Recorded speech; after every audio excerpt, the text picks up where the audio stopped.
Mesdames et messieurs les adjoints, chère Laurence Patrice, très chers collègues, dont je veux souligner le rôle dans l'accompagnement Edi Bouka et de la mise en œuvre effective, le rappeler grâce à l'accord du conseil d'arrondissement du 18e et vous le savez à l'unanimité du conseil de Paris. Monsieur le président Edi Bouka France, cher Étienne Zanzimana, c'est un honneur pour moi de vous rencontrer. On n'avait pas eu l'occasion encore de se croiser. Je sais tout ce que l'action que vous menez pour la mémoire du génocide et les liens très privilégiés que nous avons à vos côtés pour accompagner votre combat et les engagements des membres de votre association.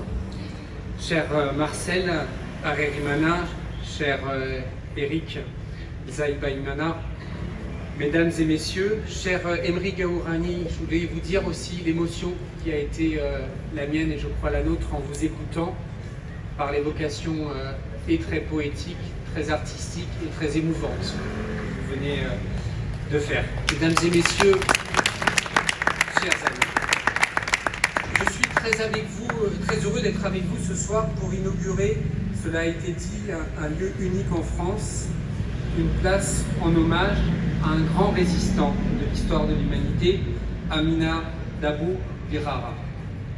La maire de Paris a toujours eu à cœur d'affirmer notre soutien infaillible aux femmes et aux hommes qui ont subi les pires atrocités en les accueillant et en leur offrant l'espace dont ils ont besoin pour se souvenir.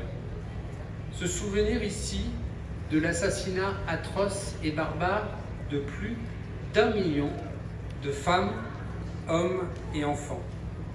Quant à celles et ceux qui ont survécu, ils sont marqués à vie, tant le poids de la mémoire est lourd et douloureux.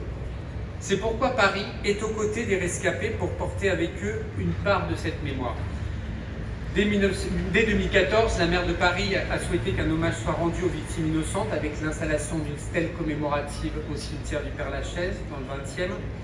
Et en 2016, ensuite, nous avons tous ensemble inauguré le jardin de la mémoire du génocide des Tutsis au Rwanda dans le parc de Choisy du 13e arrondissement où nous nous rendons chaque année le 7 avril pour honorer les disparus. Ces deux lieux constituaient des étapes importantes vers la reconnaissance de la barbarie qui a marqué des générations entières. C'était une nécessité aussi absolue pour ne pas oublier celles et ceux qui ont été assassinés.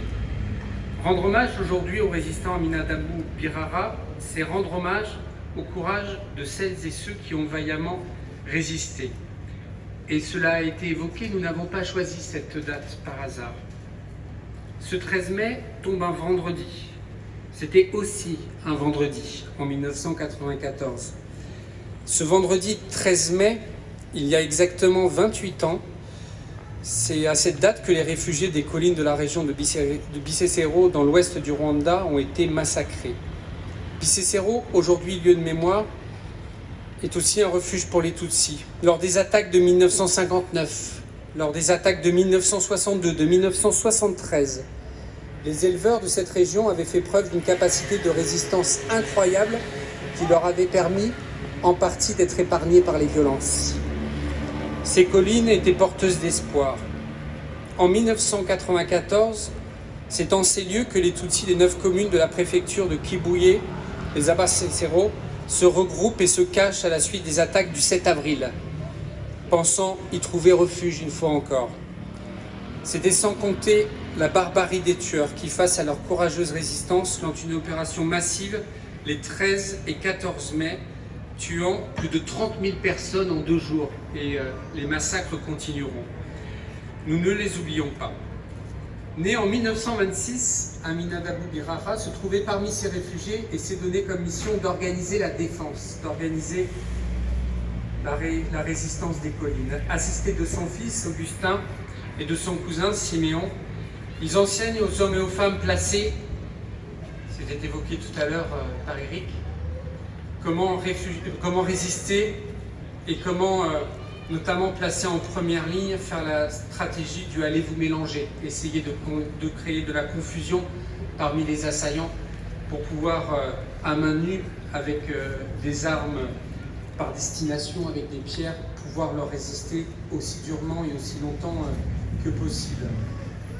Cette tactique de combat au corps à corps a été un acte de résistance dont nous avons du mal à mesurer aujourd'hui la réalité.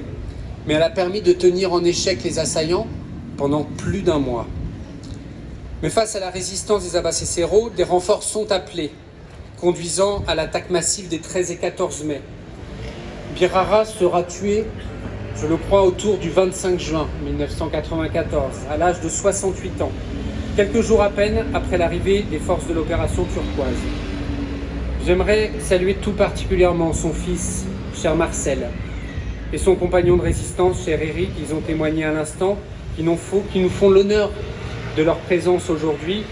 J'ai évidemment aussi une pensée pour les 4 autres enfants de Birara qui ont survécu au massacre, mais qui doivent vivre avec ce traumatisme.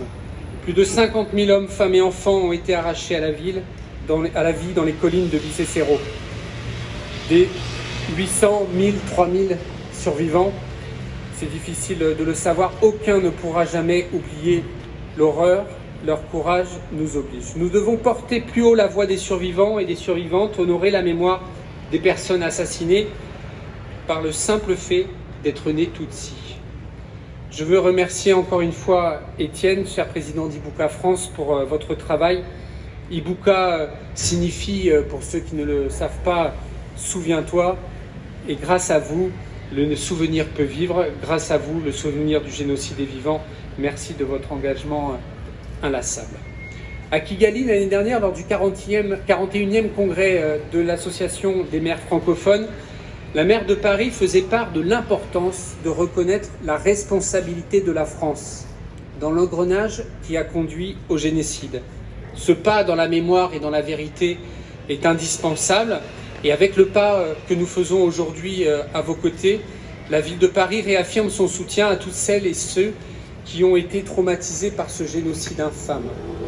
Nous invitons par ailleurs nos collègues d'autres collectivités à en faire de même en érigeant des lieux de mémoire pour les victimes du génocide.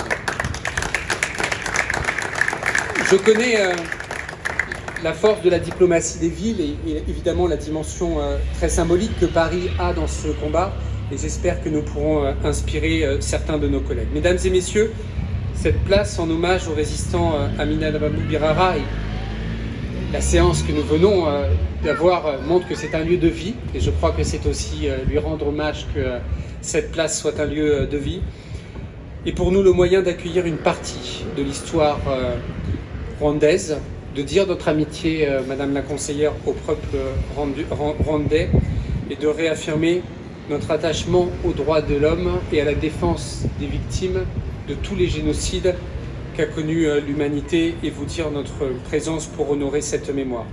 Nous souhaitons redonner sa place à la vérité.